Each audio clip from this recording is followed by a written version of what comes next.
નમસ્કાર, આપ જોઈ રહ્યા છો નિર્ભય ન્યૂઝ. હું છું આપની સાથે પ્રથમ મોદી. રાજકોટમાં અત્યારે જંગલેશ્વર વિસ્તારમાં મેગા ડેમોલિશનની કામગીરી જે અત્યારે હાથ ધરવામાં આવી રહી છે, ત્યાં અમારા સ્થાનિક સંવાદદાતા કલ્પેશ ગોહિલ પહોંચ્યા છે. કલ્પેશભાઈ, ત્યાં પરિસ્થિતિ શું છે અને શું પોલીસ દ્વારા યોગ્ય કામગીરી કરવામાં આવી રહી છે કે નહીં?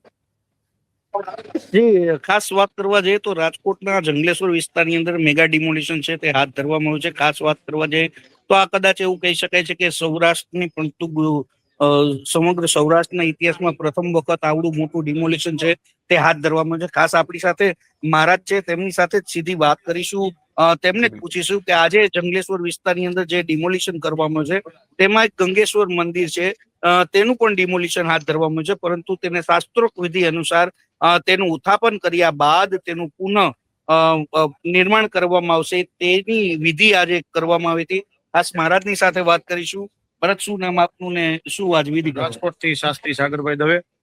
આજે વિધિ વિધાનમાં આપણે ચાલન વિધિ કહેવામાં આવે છે કે ચાલન વિધિ શાસ્ત્રમાં એવું કીધું છે કે જ્યારે કોઈ મંદિર આપણે નવનિર્માણ કરતા હોય જીર્ણોદ્ધાર અર્થે, તો એ મંદિરને પણ આપણે પ્રસ્થાપિત કરવા માટે કળશમાં એના ચાલન વિધિ દ્વારા મંત્ર દ્વારા પ્રાણ શક્તિ કળશમાં સંસ્થાપિત કરતા જ હોય છે. તો એ જ રીતે આ યજમાન પરિવાર પણ છે અને અમારા પીઆઈ સાહેબ, અમારા સરવૈયા સાહેબના માર્ગદર્શન હેઠળ મંદિર પાછું નવનિર્માણમાં બીજે થઈ શકશે એવું એમને યજમાન પરિવારે કીધું કે અમે આજ દાદાને આ શિવલિંગને એમને નહીં જવા દઈએ, તો એનું પ્રસ્થાપિત કરવા માટેની પૂર્ણ તૈયારી કરવામાં આવેલી છે. ખાસ વાત કરવા જઈએ તો આ આખું મંદિર છે અને આ જ મંદિર છે તે જંગલેશ્વર વિસ્તારની અંદર આવેલું છે. લગભગ 70 થી 80 વર્ષ જૂનું આ મંદિર છે. ખાસ વાત કરવા જઈએ તો અહીંયા તમામ પોલીસ કાફલો છે તે તૈનાત કરવામાં આવે છે. સાથોસાથ મહાનગરપાલિકાની ટીપી સ્કીમના જે અધિકારીઓ છે તે પણ અહીંયા પહોંચી ગયા છે. સાથોસાથ વાત કરવા જઈએ આ જે ડિમોલિશન હાથ ધરવામાં આવ્યું હતું તેની અંદર એવું કહેવામાં આવે છે કે લગભગ 64 થી વધુ જેસીબી ની મદદ લેવામાં આવી રહી છે. બીજી તરફ વાત કરવા જઈએ તો 20 થી વધુ હિટાચી છે તે મશીનનો પણ ઉપયોગ કરવામાં આવે છે. આપ જોઈ શકો છો જે રીતે અહીંયા જે રીતે અત્યારે તમામ ડિમોલિશનની પ્રક્રિયા છે તે હાથ ધરવામાં આવી રહી છે. અહીંયા જે પ્રમાણે ડિમોલિશન કરવામાં આવી રહ્યું છે તેને જોતા જ આપ જોઈ શકો છો જે રીતે અમુક લોકોએ છે તે પોતે પોતાનું ડિમોલિશન છે તે કરી નાખ્યું હતું, પરંતુ જે ખાલી જગ્યા થઈ હતી તેમાં ડિમોલિશન કરવાની વાત હતી ત્યારે ડિમોલિશનની પ્રક્રિયા પણ હાથ ધરવામાં આવી છે. હાલ તો અત્યારે અહીંયા ડિમોલિશનની પ્રક્રિયા હાથ ધરવામાં છે. અહીંના જે સ્થાનિક લોકો છે તેના દ્વારા પણ એવું કહેવાય છે કે તંત્રને અત્યારે પૂરેપૂરો સપોર્ટ કરવામાં આવી રહ્યો છે અને કોઈ અનિચ્છનીય બનાવ ન બને તે માટે પોલીસના ધાડા પણ ઉતારી દેવામાં છે. રાજકોટની તમામ પોલીસ છે તેને અત્યારે અહીંયા સ્ટેન્ડ ટુ કરવામાં આવી છે. બીજી તરફ વાત કરવા જઈએ તો આ કદાચ સૌરાષ્ટ્રનું સૌથી મોટું ડિમોલિશન કહી શકાય છે અને રાજકોટના ઇતિહાસમાં આ ડિમોલિશન છે તે કદાચ પ્રથમ વખત જોવા મળી રહ્યું છે. કારણ કે રાજકોટની અંદર વાત કરવા જઈએ તો નટરાજ નું ડિમોલિશન સાધુ વાસવાણી રોડ ઉપર નટરાજનું મફતિયું પરુ કહેવાતું હતું ને તેનું ડિમોલિશન છે તે કરવામાં આવ્યું. ત્યારબાદ એવું કહી શકાય છે કે આ સૌથી મોટું ડિમોલિશન અત્યારે હાથ ધરવામાં આવી રહ્યું છે અને અહીંયા એક બે નહીં પરંતુ પોલીસના દાડા છે તે ઉતારવામાં આવે છે. બીજી તરફ વાત કરવા જઈએ તો આ ડિમોલિશન થયા બાદ એવું કહી શકાય છે કે રાજકોટના છેવાડાના માનવી સુધી વિકાસ છે તે પહોંચે તે પ્રકારનું એક સરકારનું આયોજન અહીંયા જરૂરથી દેખાઈ રહ્યું છે. બીજી તરફ વાત કરવા જઈએ તો જે રીતે રાજકોટને સ્લમ ફ્રી સિટી બનાવવાની વાત કરવામાં આવી હતી તે જ પ્રમાણે એવું કહી શકાય છે કે જંગલેશ્વર વિસ્તાર છે તે એકમાત્ર એવો નાનો અને કાચા પાકા મકાન વાળો વિસ્તાર કહેવામાં આવતો હતો અને આ જ વિસ્તાર છે તેને હાલ તો અત્યારે ડિમોલિશન કરવામાં આવી રહ્યું છે, પરંતુ અહીંયા કઈ પ્રકારની યોજનાનો લાભ લોકોને મળે છે તે પણ જોવું રહ્યું. અને સાથોસાથ બીજી તરફ વાત કરવા જઈએ તો આ જે વિસ્તાર છે તેની અંદર ડિમોલિશન કર્યા બાદ શું રાજકોટની કાયાકલ્પ થાય છે કે શું? દીપક. કલ્પેશભાઈ, જે પરિવારો છે તેમના ઘર તોડી પાડવામાં આવ્યા છે તો તેમના માટે પણ કોઈ વ્યવસ્થા કરવામાં આવી છે કે કેમ? જી, હાલ તો અત્યારે જે રીતે આ મહાનગરપાલિકાની ટીપી નું ડિમોલિશન છે, હજી જે ડિમોલિશન છે તે કલેક્ટર ડિપાર્ટમેન્ટનું ડિમોલિશન છે તે હજી બાકી છે. આ જે ડિમોલિશન કરવામાં આવ્યું છે તે મહાનગરપાલિકાનું ટીપી શાખાનું છે. એટલે રોડ રસ્તા જે રીતે 30 ફૂટની ગલી હોય તો તેને નીતિ નિયમ પ્રમાણે ટીપી સ્કીમ પ્રમાણે 60 ફૂટ અથવા 90 ફૂટની જે શેરી ગલી હોય તે પ્રમાણેનું અહીંયા આયોજન કરવામાં આવતું હોય છે. એ જ પ્રકારે અહીંયા એના ભાગરૂપે અત્યારે મહાનગરપાલિકા દ્વારા ડિમોલિશન છે તે હાથ ધરવામાં આવ્યું છે. અને એવું કહી શકાય છે કે જંગલેશ્વરના જે રોડ રસ્તા હતા તે ખૂબ સાંકડા હતા, પરંતુ તેને અત્યારે જે ગેરકાયદેસર દબાણ થઈ ગયેલું હતું તે દૂર કરવાની કાર્યવાહી છે તે મહાનગરપાલિકા દ્વારા કરવામાં આવી છે. હજી કલેક્ટર તંત્રનું જે મેગા ડિમોલિશન છે, જે લોકોને જે તકલીફ પડતી હતી તે ડિમોલિશન અને લોકો જે રીતે પોતાના મકાન તૂટી પડવાની જે વાત હતી અને તેની સામે જે વિરોધ નોંધાવ્યો હતો તે આખું ડિમોલિશન છે તે હવે આવતા દિવસોની અંદર થાય તેવી પૂરેપૂરી શક્યતા સેવાઈ રહી છે. અને કલ્પેશભાઈ, જે પોલીસ દ્વારા કેટલાક લોકોની આમાં અટકાયત પણ કરવામાં આવી હતી, 40 થી વધુ લોકોની આમાં મામલે અટકાયત કરવામાં આવી કે જે લોકો ડિમોલિશન કામગીરીને વચ્ચે ખલેલ પહોંચાડતા હતા.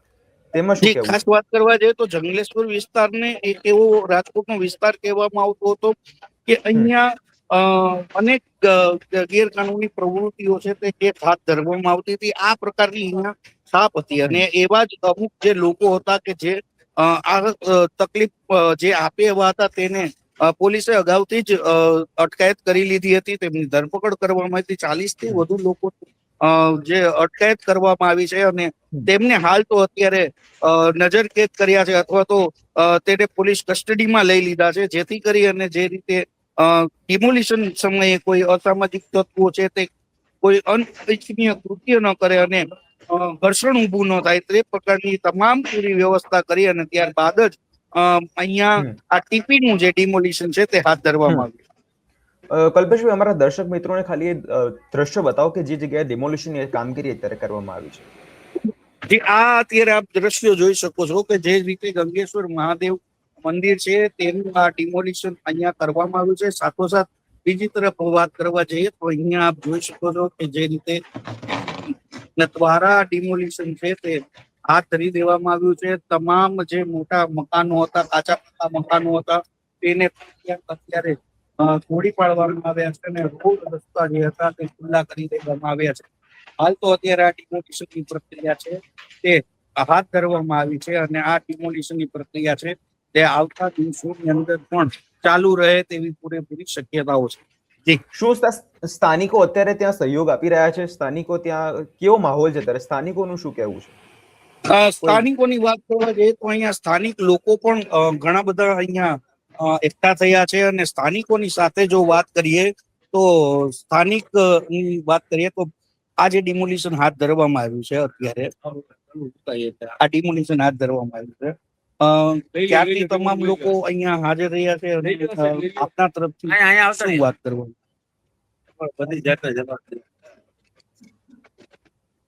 સૌપ્રથમ તો અમારા રાજકોટ શહેરમાં જે મેગા ડિમોલિશન થયું છે, ખરેખર અમારા વિસ્તારના લોકો માટે આજનો દિવસ બહુ દુઃખદ છે કે છેલ્લા 2 દિવસની અંદર હાઈકોર્ટમાંથી રાહત ન મળતા અહીંના સ્થાનિકો અંદાજિત 80 થી 85% લોકો પોતે હાથની જે વસાહતોમાં વર્ષોથી રહેતા હતા એ છેલ્લા 2 દિવસમાં હાથે ડિમોલેશ કરેલી છે. આનાથી મોટું દુનિયાની અંદર કોઈ દુઃખ ન આવે. આ એક ખરેખર આજનો દિવસ અમારા સ્થાનિક લોકો માટે અત્યંત દુઃખદ પડ્યો છે. સાથે સાથે બીજા 2 દુઃખના સમાચાર એવા પણ અત્યારે આજના રમજાન પવિત્ર માસમાં અમારા રોજદાર લોકો જે રોજુ રહીને અને પોતાના ઘરના સામાન ફેરવી રહ્યા છે, હવે મકાનની સગવડ નથી એ લોકોને.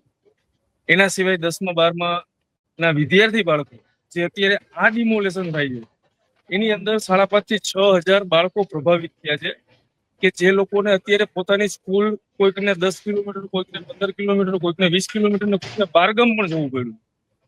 તો એવા બધા બાળકો માટેનું શિક્ષણનો જે પ્રશ્ન છે એ 1 વર્ષ સુધીનો એકદમ પૂરેપૂરો ફેલ રહી ગયો.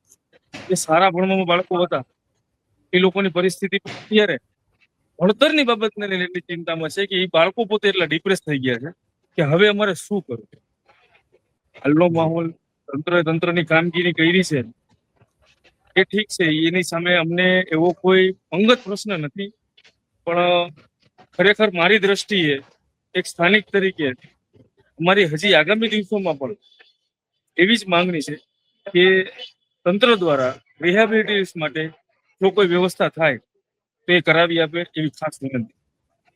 ખાસ આ જે પબ્લિક છે, જે અહીંના રહેવાસીઓ છે, તેની વ્યથા તેમને જરૂરથી કીધી છે. કારણ કે રમજાન એ પવિત્ર માસ છે અને આ જ પવિત્ર માસની અંદર એવું કહેવાય છે કે લોકો સવારે ઉઠી અને જે 6 વાગ્યે જે એમનો સમય હોય છે નિર્ધારિત કરેલો, તે સમય બાદ પાણીનું એક ટીપું પણ નથી ઉતારતા. થૂક પણ એવું કહેવાય છે કે તે પણ ગળે નથી ઉતારતા. પરંતુ આવા જે કપરા દિવસો કહી શકાય છે, કારણ કે રમજાન માસ છે તે ખૂબ પવિત્ર રમજાન માસ કહેવામાં આવે છે, ત્યારે જે ડિમોલિશન કરવામાં આવ્યું છે. એટલે લોકોને એક તરફ જોવા જઈએ તો રમજાન માસના જે ઉપવાસ છે તે હોય છે, અને બીજી તરફ એવું કહેવાય છે કે પોતાની ઘર વકરી છે તે બદલવાનો ટાઈમ જે હોય છે તે પણ થઈ ગઈ હોય છે. ત્રીજી બાજુ વાત કરવા જઈએ તો જે 10મા 12મા ધોરણના વિદ્યાર્થીઓ છે તે આના કારણે ક્યાંક આ ડિમોલિશનના થવાના કારણે તેનું જે 10મા 12માની પરીક્ષા છે તેમાં પણ ક્યાંક હેરાન પરેશાન થયા હોય તેવી વાત છે તે કરવામાં આવી છે. કેમ કે કલ્પેશભાઈ, એક તરફ જોવા જઈએ તો વિકાસ તો ખૂબ જરૂરી છે, પણ તેની સાથે જે લોકોના ઘર અત્યારે જઈ રહ્યા છે તેમના માટે પણ વ્યવસ્થા કરવી એટલી જ જરૂરી છે પ્રશાસન દ્વારા.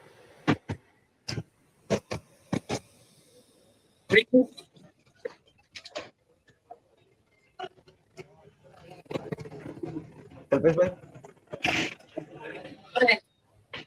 એટલે કે વિકાસ એક તરફ ખૂબ જરૂરી છે. હા, વિકાસ કરવો એક તરફ ખૂબ જરૂરી છે, પણ તેની સાથે કે કલ્પેશભાઈ, વિકાસ કરવો ખૂબ જરૂરી છે, પણ તેની સાથે જ પ્રશાસન દ્વારા લોકો માટે એટલી જ વ્યવસ્થા કરવી પણ ખૂબ જરૂરી છે કે જેના કારણે આવી સ્થાનિકોને તકલીફ ના પડે. જે 100% ખૂબ સાચી વાત છે. કારણ કે જે રીતે વિકાસ જરૂરી છે તેની સામે સ્થાનિકોની જે પારેવાર મુશ્કેલી થતી હોય છે તેની સામે પણ ક્યાંક વૈકલ્પિક વ્યવસ્થા નો રસ્તો છે તે ક્યાંક કાઢવો જોઈએ. પરંતુ હાલ અત્યારે જે રીતે લોકો છે તે પોતે એવું સમજી ગયા, કારણ કે હાઈકોર્ટ દ્વારા પણ તેમને જે રાહત મળવી જોઈએ તે રાહત ન મળતા તે નિરાશ થયા હતા અને તેમને પોતાના જે મકાન હતા, જે તોડવા પાત્ર હતા, તે પોતે જ ડિમોલિશન જાતે શનિવારના શરૂ કરી દીધા હતા. પરંતુ જે રીતે આજે કહી શકાય છે કે આજે મેગા ડિમોલિશન છે, જે નિયત તારીખ નક્કી કરી હતી તે પ્રમાણે અહીંયા ડિમોલિશન છે તે હાથ ધરવામાં આવ્યું છે. જે બિલકુલ, આપ અમારી સાથે જોડાયા તે બદલ ખૂબ ખૂબ આભાર કલ્પેશભાઈ. તો આપને અમારો રિપોર્ટ કેવો લાગ્યો તે કમેન્ટ કરી ચોક્કસથી જણાવજો અને અમારી ચેનલ નિર્ભય ન્યૂઝને લાઈક, શેર અને સબસ્ક્રાઇબ કરવાનું ભૂલશો નહીં.